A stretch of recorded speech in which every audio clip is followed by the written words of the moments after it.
this. I just want to hit somebody so hard right now. I can't do this. I can't do this. I swear to God, if she dies, I can't. I can't do this. I can't do this. She's only 2 months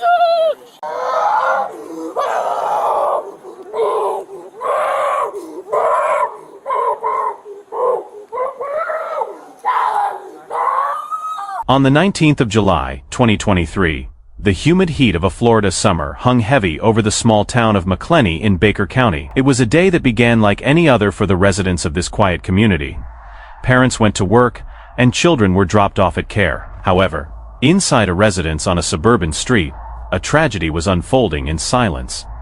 A tragedy that would shatter a family and leave seasoned law enforcement officers shaken to their core. This case highlights the terrifying speed at which a hot vehicle can become a death trap and the devastating consequences of negligence.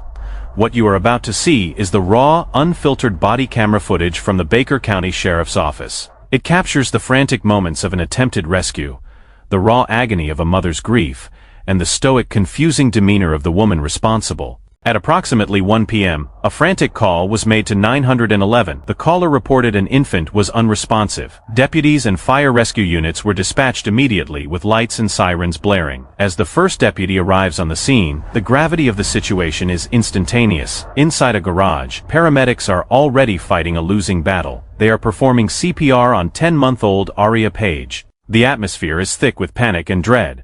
Listen closely to the observations made by the first responders. You can hear them noting the extreme heat radiating from the child's body. One officer mentions she is burning up. This is the first critical piece of evidence. It suggests this was not a medical episode caused by illness, but a case of hyperthermia. The baby had been cooked from the inside out. As the medics continue their desperate compressions, the pieces of the puzzle begin to come together. The information relayed to law enforcement reveals a nightmare scenario. The baby had been in the care of a babysitter, 46-year-old Rhonda Jewell. According to initial statements, Jewell had picked up the infant from her mother's house early that morning, around 8 a.m. They arrived at Jewell's residence shortly after. Jewell went inside to tend to other children she was watching, but Aria never made it out of the SUV for 5 agonizing hours, while the babysitter went about her day inside the air-conditioned home. The 10-month-old sat strapped in a car seat in the relentless Florida sun. By the time the mistake was realized, the internal temperature of the vehicle had likely exceeded 130 degrees Fahrenheit. The most heart-wrenching moments of this video occur when the victim's mother, Brooke Page, arrives. She had come to pick up her daughter, expecting to be greeted by a smiling baby. Instead, she walked into a crime scene. Her reaction is visceral and completely devastating. The body camera audio captures her guttural screams of denial and pain. "I can't do this," she cries repeatedly. This is the sound of a mother's world ending in real time. Law enforcement officers often have to compartmentalize their emotions to do their job, but you can see the visible distress on the deputies' faces. They are helpless to fix the one thing that matters. They can only secure the scene and try to keep the family from collapsing entirely. While the mother is consumed by grief near the ambulance, the investigation shifts to the front porch of the residence. Here we see Rhonda Jewell. The contrast in behavior is jarring. Jewell, wearing a white long-sleeve shirt, stands quietly. She is on her phone. She appears detached, almost confused, as if she is a bystander rather than the person directly responsible for the tragedy unfolding yards away. A deputy approaches her. There is no immediate aggressive interrogation.